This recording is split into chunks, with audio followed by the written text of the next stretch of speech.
Let's open up to page 39. Ot Yud Zayin. Page 39, Ot Yud Zayin, the Bnei Machshava Tova.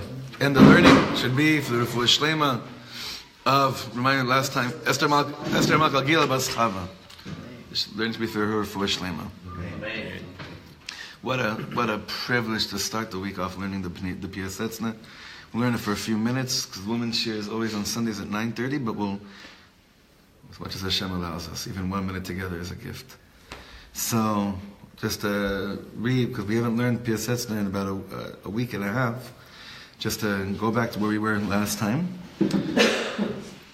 Everything that the Rabbi is trying to bring us towards is to not just appreciate moments of tmimus, but to really admire that world, to admire living life wholeheartedly. For me, I'll tell you, this has been my anchor. Like this whole concept that he keeps on plugging at about coming back to a place of tmimut, not being like, oh, tamim, I don't know what's going on, but doing things wholeheartedly. And that's why I love the translation of that word, doing things wholeheartedly. Whether it's grandiose things, like going to the Ukraine and going to the Baal Shem Tov, was it wholehearted, or were there other pniyot about it? Whether it's coming to a kiddush and saying Mazel Tov. That people came up to me yesterday, they said Mazel Tov is such tmimus, it felt so like wholeheartedness, just mamash, shleimus. With there's no cheshbonos. It was just real. And I feel like this is so much the anchor. For me personally, and I think for others that I've discussed this with, him bringing us back to this place is so important, and he's going to drill it today, but he's going to catch us cynics right now in something. He's going to catch us on something, because he's been saying this over and over and over again. So we're up to Ot Yud Zayin in the Bnei Machshava Tova, page 39. The Rabbi says like this: Yadanu shekol kach murgal ha'adam lehokir et dat v'sechel ha'enoshi. We know man has become accustomed to overvalue the concept of dat, and the human concept of dat and sechel and intellect. We've become so accustomed to looking at that and saying that must be the goal, or not the goal, but that's what's really yakar in the world. שקשה לו להבין את דברינו אלו שאנו דורשים ממנו תמימוס ופשיטוס כל כך. But Rabbi is saying it must be very hard for a person like that to understand how we could be dorish from a person to live a life of tmimus and pshitus. Because what's that person's problem? What's that person's problem? You got to be smarter than everyone else. You got to figure it out. You got to win. You got to do this. You got to do this. How am I going to be successful if I'm just telling you Pashut? Okay, but now what about just successful? What about on a Ruchni road?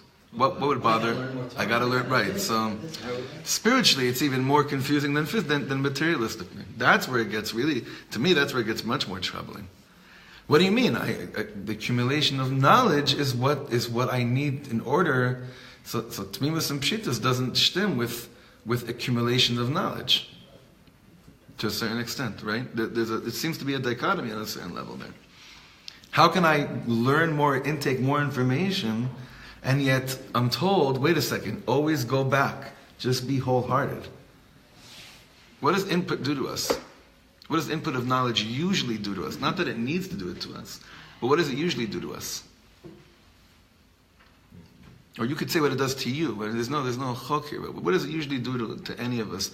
The more input of knowledge we take in. How does it make us feel about ourselves or about life or about the world? You better understand. You would think that, right? So that's definitely something that comes up quite often. I know, therefore I am bigger. I know I'm doing this halachically sound, and so that's what matters. It's almost like I was handed halachic man as a 14-year-old and told to, that's the model you should hold yourself to. Well, you need the halachic man and ish tamim. So how about, ish tamim, the halacha? You depressed me because that's, the Tish Friday night. He told me. He told you? Yeah. I'm so aggravated. I'm so aggravated. They're making I was so excited at the beginning of the year that the kids in Orot Yehuda got a message that they're now going to be learning Chovas HaTalmidim. The PSEtzner is Chovas HaTalmidim. They're going to be learning PSEtzner in high school here. Oh my God, amazing. Ozzy told me they're getting tested on it this week. It's the end. That's the end. It's the end. It's the end of it's Azov. That's it. Gamarno. PSEtzner, you became everybody else now on the shelf. In the mind of a 15-year-old, 16-year-old. It's done. Gamalno. Anyway, sorry for that rant. I just had to get that out. Maybe he won't study for it. Right. Maybe if he doesn't study for it, he just goes there. He says, my father and I have a chavrus in Bnei Machshava Tova. There they tell us to do everything to be with some pshitus. Learning for a test is going to make me think that only if I know this knowledge perfectly. Right. Then the Rav's going to be like, oh, I better learn Bnei Machshava Tova now. I'll say no. I better join that as well. But he says over here, the next line will be what really is threatening to this person that doesn't understand what the Rebbe is talking about. Third line. V'domelo sherotzim mimeno sheyitapesh. You ever used that word before? Yitapesh. Obviously it comes from the word tipesh. What is it? Yitapesh. Yeah, it would seem to that mind that we're asking him, please become stupid right now. That's what it seems like. Please become like it. Please become dumb. Aval mishe makshe kushiyazo. But whoever has this kashi, whoever thinks that that's what we're asking of him, lo hevin et etzem kavanat varinu. You did not understand what we meant. Now, I think, Baruch Hashem, that we're not there because we've been learning pnimius inside the PSEtzner's kavanas behind tmimus. So we're not we didn't fall into the trap of he just wants us to be, simple people that don't think too much and just do things wholeheartedly. Obviously, there's much more to that. But to remember what the point of everything is. If Shar, now he's going to explain something so amazing that this Rebbe is just, he's amazing. Look what he says. What could be the cause of a person's confusion, of not understanding how accumulation of knowledge and tmimus are not a dichotomy? Because I just want to make something clear. It's not chas v'shalom that the way to get to tmimus is that, okay, I have enough info, I've learned enough, let me just take a little bit of knowledge that I have and just stick with that and be tamim. Lo tzich lilmod yoter, I don't have to learn anymore, I don't have to grow anymore, I don't have to take more inside. That's not what it means. But why could a person think that there's a hitnagdut pnimit, that there's an internal conflict between the two, that it doesn't go together? Learning more and being simple can't go together. Look what he says. Efshar she'arso shel chet adam harishon gorem leze sheyachshov et yidiot ha'olam. You know what the eres of Adam Harishon is? The venom, the poison that the snake injected into us with the chait of the tree of knowledge could be that still has its effects on the way that we relate to knowledge in this world. What do you think he's talking about over here? Let's go deep. What do you think he's referring to over here? Almost like we think. I was going to say lack of emunah, relying more on knowledge than, like, don't eat from the tree, very basic. Right. And the snake says what? Eat it because you'll be like God. That's what the snake says. V'yitem ke'elokim. So he's saying that it could be that it's the poison of the snake that's still affecting the way that we relate to intake of knowledge. Because what happened to us at the moment that we ate from the tree? Everything became, you're either from or you're not from. You're either holy or you're not holy. You're either in or you're out. It's either good or it's bad. That's what happens since that thing. So with knowledge, what do I do with knowledge? Usually, knowledge comes and aids. Unfortunately, the way it's filtered is that it usually helps us to look at the world like that, with the categorizing and cataloging and saying, okay, so let me box this, because there's no other way for me to know if I'm getting closer or not, unless I puzzle that or kasher that. That stems from where? From Adam Harishon. That's where it's coming from. That's what the Rabbi is saying. He's saying, wow, it could be that if you think that if you learn more, that's a contradiction to just saying everything is, wholeheartedness. It must mean that the snake was mamish strong. The ars, the injection of poison, what the snake mamish did to us as human thinkers, is just completely still in its power. And we do it all the time. Like Reb Shlomo once said, it's amazing that sometimes a guy can go out on 5 shidduch dates, and at the end of the week, he realizes, he does a cheshbon about each and every one of them and realizes how much each of them was wrong for him, and he feels like there was hatzlacha, that he was able to parcel out 5 people in his life. That's not for him.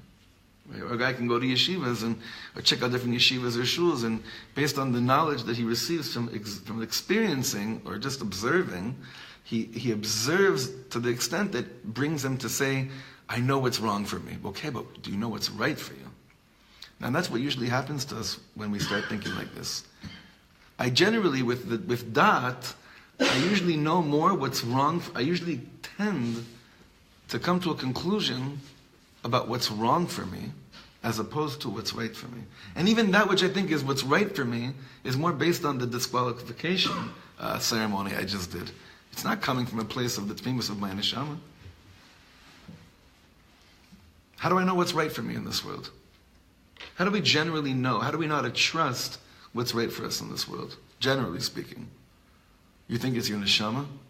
It's usually this that governs over knowing what's right and what's wrong for you. And sometimes it's right, but there's a cheshbon to that.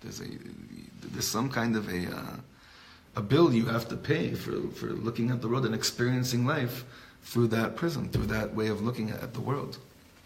Through the mind was saying knowing is really knowing, or that's an illusion?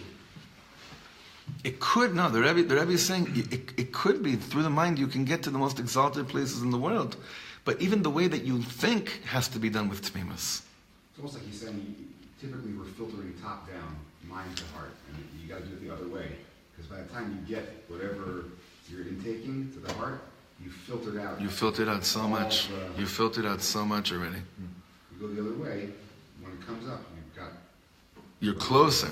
Yeah, you're closer. Look, we still say in Shema, v'lo taturach elevavchem. There's still a concept there of, but at least there, it's a different kind of filtering that takes place, right? But the shaila is, can a person grow intellectually and still be tamim? That's the bottom line here. Something that's been bothering me recently came up. Somebody said something about, they were talking about, I don't know, a person or whatever, and they said, that person is just out there. So this person is out there, right. And it just really struck me. I've been getting this, and I said, well, what does that mean, out there? Meaning, I'm, like, where am I? I'm in here.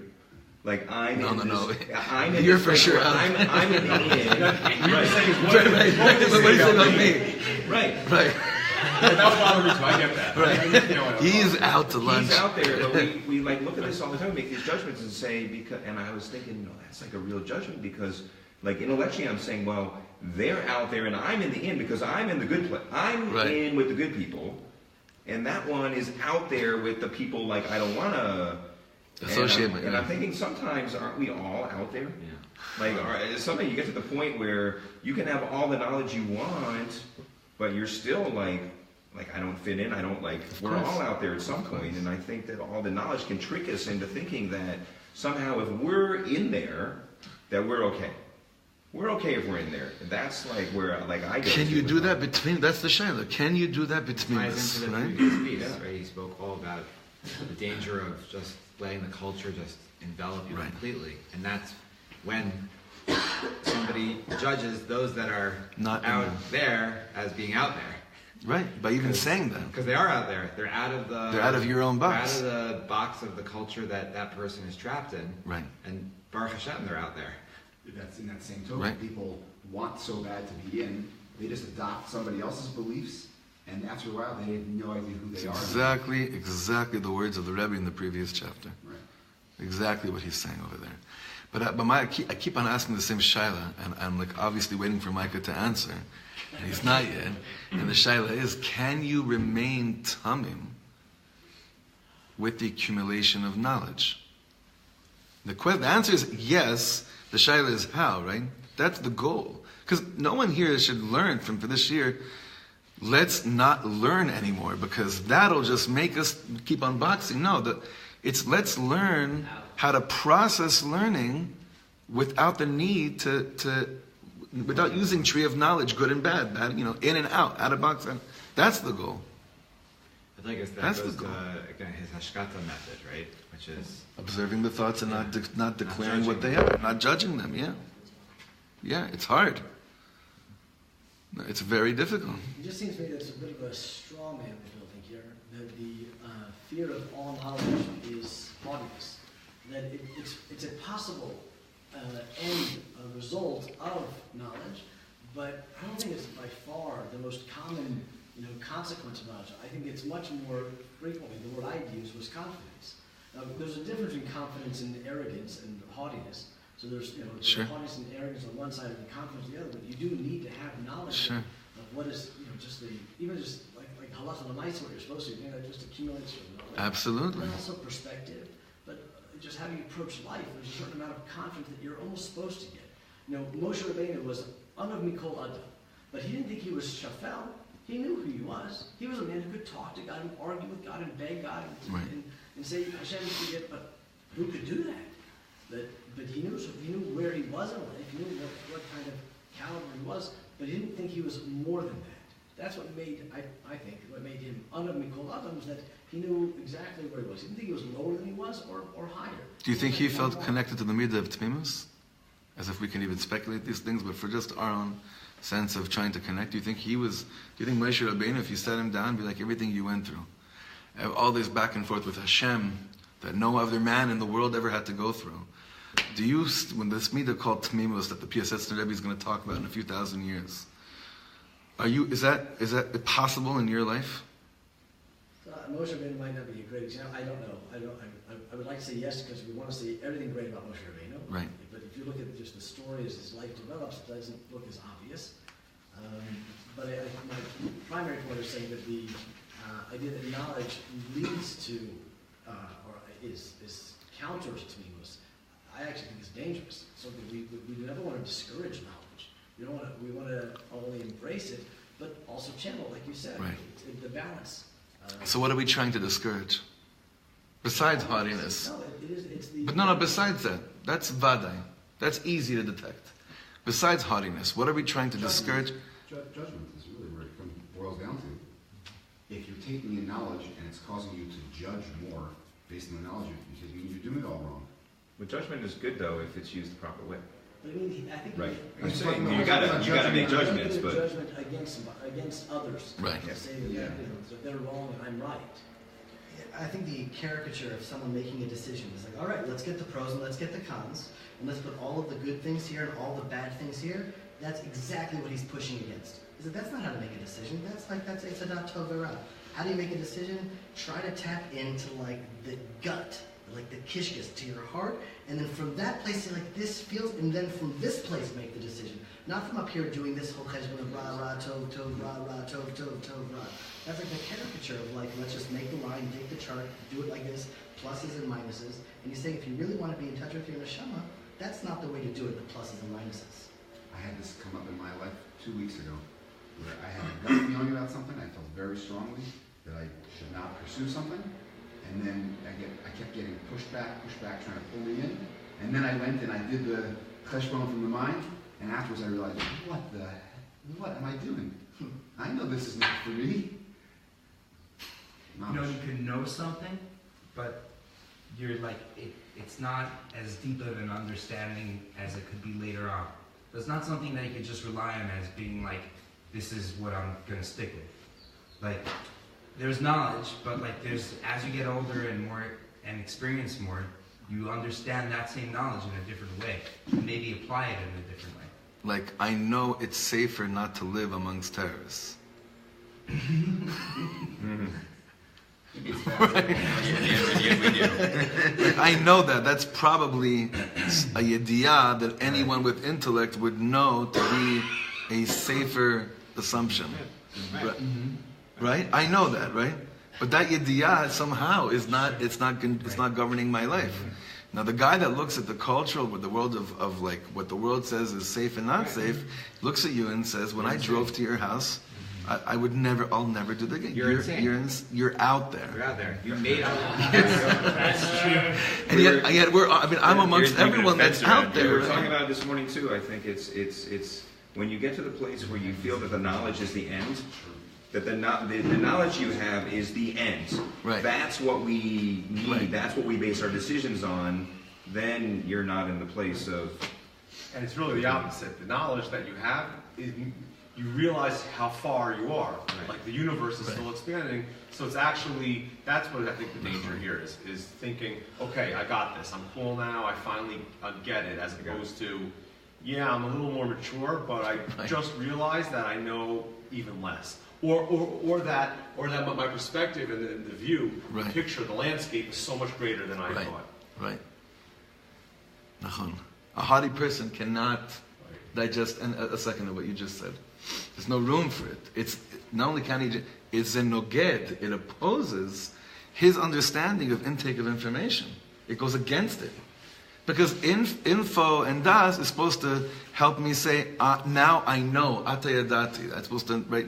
V'item ke'elokim yodei dat tovara. And it's really, and the Rabbi is saying here in Pnimius, it's supposed to lead exactly to what you just said, Yossi. That's chokhmah elokis. That's why he says later on, he'll say, being tamim is a chokhmah.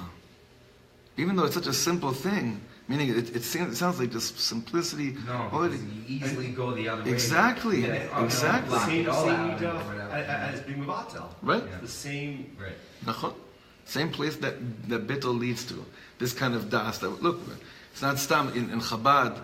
Everyone knows chokhmah bina das. This is what we're working towards, and yet every other word in the Alter Rebbe is bittul. So it's the same shaila. He's saying, how would that go together? Leifech, they complement each other. And the real das and the real bittul. Don't walk around saying, I'm nothing. Also, no, you're something. Now let's figure out what that something is. Bittul applies just to the ego. That's why I think people. And not in das. It's not all of you. It's your ego. Keep your ego in check. I think people. It does come into play with a lot. Right. That's the part that you have to apply bittul to. Right. People hear bittul and they think. Let's go back inside for a few more minutes. The ego thing is that when Jenny points out the pros and cons, that's the natural way of approaching an important question of value. So then it's when you go to the inside, the neshama, it's exactly what the ego is. It's not in the pros and cons list. That's not where ego is. That's subjective. That's a list of pros and cons. This is my. Depends how you feel. But at least you can assess that, and you can go back to that list. You can still figure it out. But when you go back into your neshama, you have to have really a lot of confidence in your neshama that says, it's going to lead me in the right direction, that my gut, my ego, isn't going to divert me in the wrong direction. Whereas my list of sort of technical kind of approach wouldn't give you that same opportunity. It would be harder to insert the ego into that list of pros and cons. It's the neshama that's exactly where the challenge is. I want you to know that I think that the first few chapters in this book was building up the Yid's confidence that if he goes inside, he'll be able to. What's the right word? What's that? He'll be able to navigate properly with Tmimus. And that's why your words are very important here, very much so, because we want to be able to trust ourselves when we do go inside. That where we're being led to, is with confidence. I'm going inside, Bakodesh Pnima, but I don't want to start getting lost inside there like many of us do. All right, let's go back inside. Let's see, just 2 more minutes. Again, אפשר שהארסו של חטא אדם הראשון גורם לזה שיחשוב את ידיעות העולם. ובכלל הידיעה של טוב ורע, ידיעה שבא מן הספק, ופסוח על שתי הסעיפים של טוב ורע. He's saying what we're so nervous about is that, again, that what did the venom, what did it do? What did it do? What did the snake do? It made us doubt everything that we think we know until we're able to disqualify it or just say this is either good or bad, and we're left with just an accumulation of opinions. It's really, just a total accumulation of opinions. Now these next 3 words I didn't understand, and I also looked in the translation. It didn't make any sense to me either, because they didn't really go over it. Do you guys have the same text here? Lehokirach ulichroa lefana. So I think that the chet there is really a he. Lehokira, not lehokirach. Okay? Do you have a chet there? It looks like it looks like something was added. Okay, because here it means lehokira, means to make yakar, this way of analyzing, velichroa lefanea, and to bow down to the way the world makes decisions, right? Ve'et atmimut yachshov lebarut v'tipshut. But someone that goes to the world of tmimus, that's just... It's not the real me. That's shtuyat. That's shtuyat. That's not real. That's not anything real. Aval shvacha, and that's so beautiful that we're learning with these parashiyot now, Yaakov Avinu. Aval shvacho sheYaakov Avinu hu ish tam. What we know about Yaakov, this is where we're in the parashiyot. Tamim tiyem Hashem elokecha. Now, what's interesting is that when did we stop thinking about Yaakov in terms of being a tamim? Like early on, really. From after the pasuk says, Ish tam yoshevu alim. The next thing I would say even before the brachas, Bechora already, getting the birthright. Where's the tmim? Come on, I mean, chas v'shalom. We're not, God forbid. We're just saying how we relate to the midah of tmimus is like it lasted for 2 psukim, And then since then, it's like the Bechora, the brachas, Lavan, coming back, everything. Where's Tmimus there? That midah stayed with him throughout his life. And he davened over that midah all the time. All the places where he's davening. He's begging Hashem, he keeps on davening. What is he davening for? He's saying, I know I have to go through tests. I know I have to go through life. And I know I have to figure out how to navigate. But please let me trust and have confidence in my tmimus to navigate myself through everything. But let that be bitachon. Let that be the light. Rabbi started off this week in the English version, saying how bitachon. What is bitachon? Like we understand, actually described as confidence, right? And he said that straight up receiving Ruach HaKodesh. You know anyway. Okay, so let's go back inside top of page 40. Now he ends off here. One question, just because yeah. I'm just trying to understand what it says here. So it says the eres of Adam HaRishon. What happens then? It's then poseach al shtei hasifim shel tov v'ra. He's going back and forth between good and bad. Right. But latov then he's קורא לפני הטוב ואת התמימות יחשוב לברור את הטיפשות. So I'm only in the game of the pros and cons. When it's, there's more pros here, אני קורא ומשתחווה, this is an intellectual decision. But the תמימות idea, that's silly. I'm going to talk to my neshama when I make a decision. Is that what he's saying? That's like... Listen, I get, we'll end with this and we'll continue the next time, but I'm just going to say this because it blew my wife and I away last night. I was watching, it was in college ball yesterday, a crazy thing happened. While a guy was on a bench, South Carolina State was playing North Carolina State. I don't even watch college ball ever, but I saw a headline that said a player needed to be resuscitated on the bench. I don't know if any of you saw this. He was on the bench, and suddenly, game stops, and you see the medics start pumping this player, Mamish, on the bench. For 4 minutes he was out. He came back. It's fine, but it was crazy. I only found the link on YouTube. What showed up immediately afterwards? The Today Show was celebrating 10 years of Kardashians. I didn't even know what that meant. All I knew from Kardashian was OJ had a lawyer I think he died already a long time ago, right? That's all I knew of the name. My wife and I are looking and trying to understand what this is. What 10 years of what? It was like a 5-minute segment. We're looking at it. What is this bichlal, right? And they showed a clip that when they went to Tokyo or to the Philippines, there were 230,000 people greeted them in a mall. And it scared me. And Mom, it scared me because I was trying to see what is it? What is this thing? But the world looks at what took off in a certain place. Lehokira ulehishtakhavot lefanea. You're not even using your mind anymore. You're saying, listen, that must be what the world looks up to. That must be something important. So I'm just using my mind saying that must be a pro. They're sheep. Mamish. Oh, now you think you're using your mind.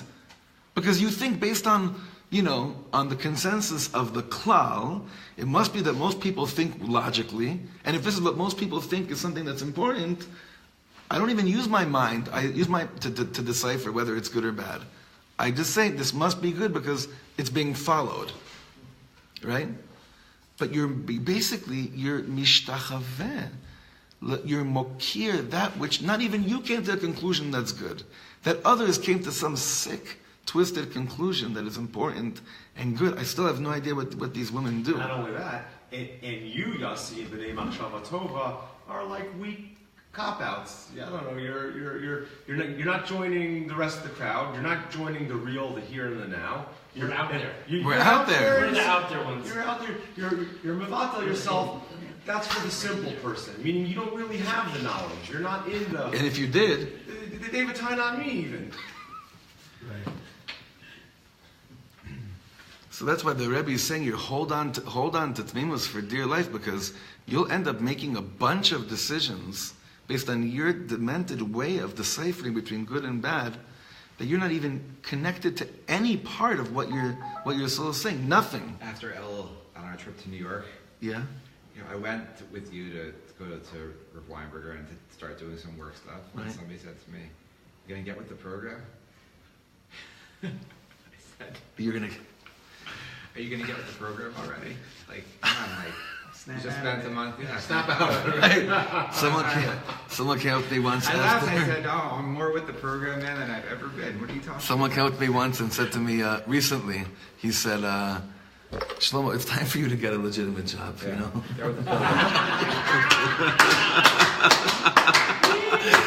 Chaim, where my freak flag fly. Let my freak flag fly.